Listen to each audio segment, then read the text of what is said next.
السلام عليكم ورحمة الله وبركاته.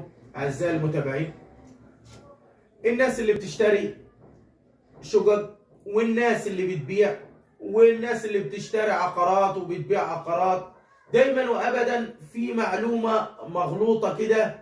هو يعني التصرفات، ضريبة التصرفات العقارية على البائع ولا على المشتري، وهي كام وهدفعها ازاي؟ بص يا باشا، الضريبه بتاعت التصرفات العقاريه دي على البايع مش على المشتري. الناس بتحاول تتحايل على اللي جاي يشتري عيني، وبيحسسوه ان العمليه كده، ولا هو مثلا باجي على ان الشراء يمشي، فبيقول له انت عليك انت التصرفات العقاريه، ضريبه التصرفات العقاريه. وممكن راجل يكون متساهل ويمشيها. لا يا باشا، القانون بيقول لك ان انت عليك 2.5% من قيمه العقار وعلى البائع ومش على المشتري.